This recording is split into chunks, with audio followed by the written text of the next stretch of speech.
مباشرة. هناك تكاثر خلوي شديد.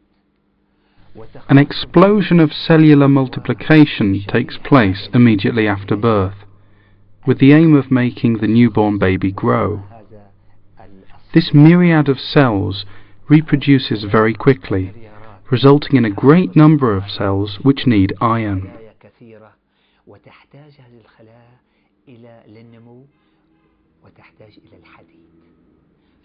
If we take a biopsy sample of blood from a little child during this period of enormous growth and send it to a laboratory without informing them of who the sample comes from, the results may well be interpreted as indicating a great multiplication of cancerous cells. If the small child in question kept growing like this, he or she would become as tall as the Eiffel Tower. Once he or she has finished this first phase, however, there are controlling cells that will put an end to this type of growth. During the period under discussion, the infant needs iron which cannot be obtained from the medulla. The body profits by recycling old erythrocytes and phagocytes, which are blood cells, to extract the iron from them via the liver and the spleen.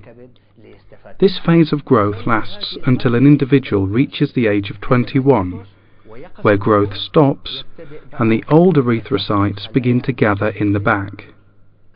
This is why cupping is necessary, as these old erythrocytes become redundant, at the same time hindering and obstructing the flow of new cells originating from the medulla.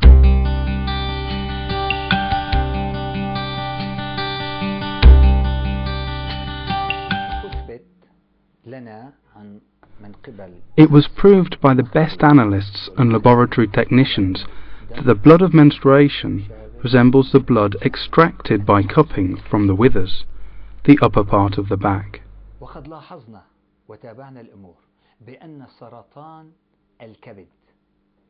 Furthermore, we noticed that men are afflicted with liver cancer 6 times more than women before menopause, whereas after menopause, women are affected by this disease with the same frequency as men.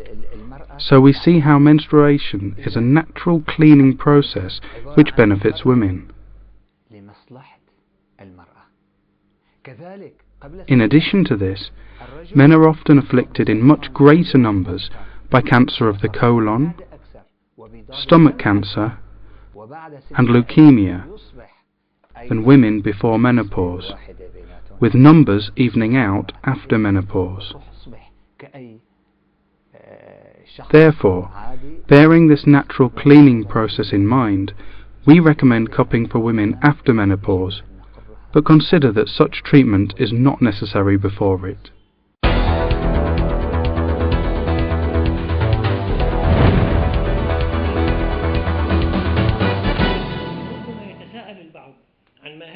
Someone may ask about the secret hidden beyond cupping, the simple operation which cures serious diseases that have puzzled medical experts. If we look at the mechanism according to how our circulation takes place, we can understand the effect of cupping and appreciate its advantages.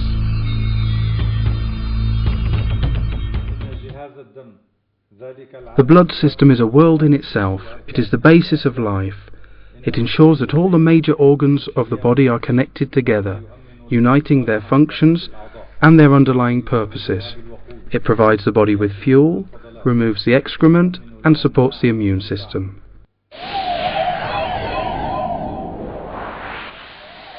Sometimes weakness and laziness besets this system, which is so complex and so important, and other times diseases attack it. It's composed of the white cells, which represent the body's defense system against any attack. They number between 4 and 7 million cells per 1 millimeter cubed. There are also the red cells, about 5 million, again per 1 millimeter cubed. These cells carry oxygen, which is necessary to produce energy for all cells and tissues, and remove the carbon dioxide from them.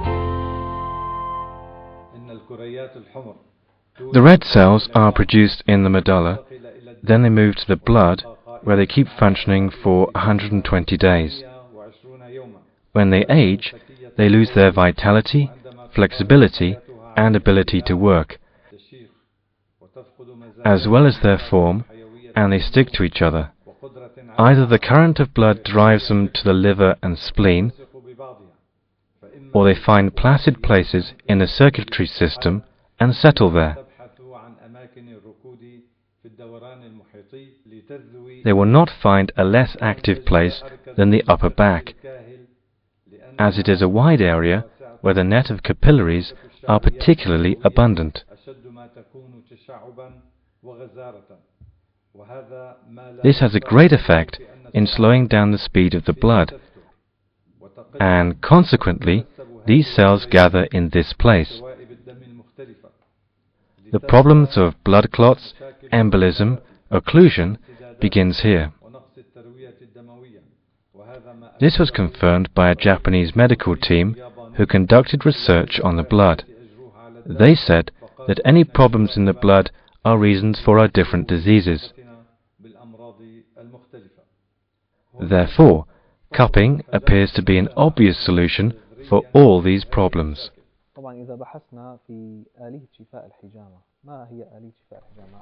If we look for the mechanism of the cupping cure, apart from what was mentioned before, we can see that cupping helps the body to get rid of the waste blood and the ghosts of the red cells, which are called in the Chinese medicine the poisonous blood.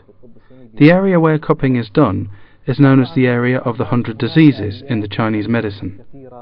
The mechanism of recovery of cupping can be summarized by: firstly, the fact that cupping increases the secretion of natural morphine in the body. In 1962, the scientist Melzack did cupping on a sick rabbit, and then he withdrew the spinal fluid, CSF, from the sick rabbit and put it in another sick rabbit, and the result was that the pain vanished from the second sick rabbit. Cupping proved that it increases the secretion of natural morphine in the body, and it increases also natural cortisone, which was proved by Dr. Majida Amir and Dr. Hani al-Ghazawi in Egypt. Secondly, the fact that cupping increases and activates the production of white cells, immune immunoglobulins, and the interferon, which is considered as the first line of defense against cancer cells and viruses. So, it is natural that cupping cures patients from cancer and viral hepatitis.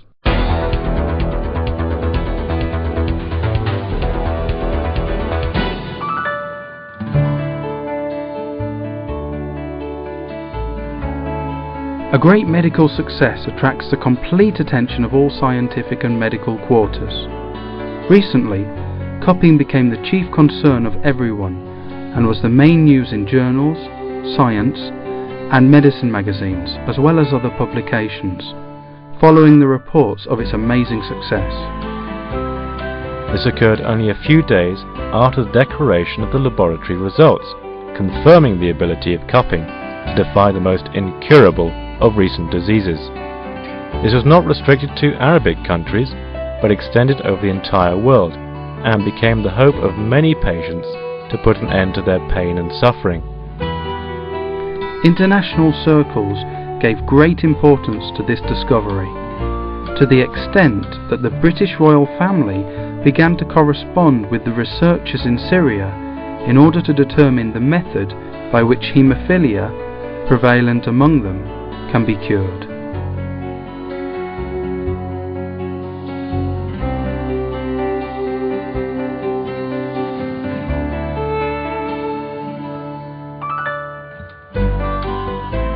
The Syrian medical team performed cupping on Dr. Mustafa Mahmoud, the well-known Egyptian writer, in the spring of the year 2004 upon his request. Everyone was surprised by the immediate improvement seen in the patient. This episode encouraged an interest in cupping on the part of many Egyptian doctors. The magazine Nesfa Dunya, which translates as Half of the World, interviewed Dr. Mustafa Mahmoud, the aforementioned writer. He spoke about his experience of cupping and how he asked his doctors to adopt the operation of cupping, complete with the procedures which had been revived, by the Syrian scholar Mohammed Amin Sheikho, so as to standardize the art and deter fake or unqualified practitioners. Now cupping is being taught in the universities of 38 American states as an important academic branch.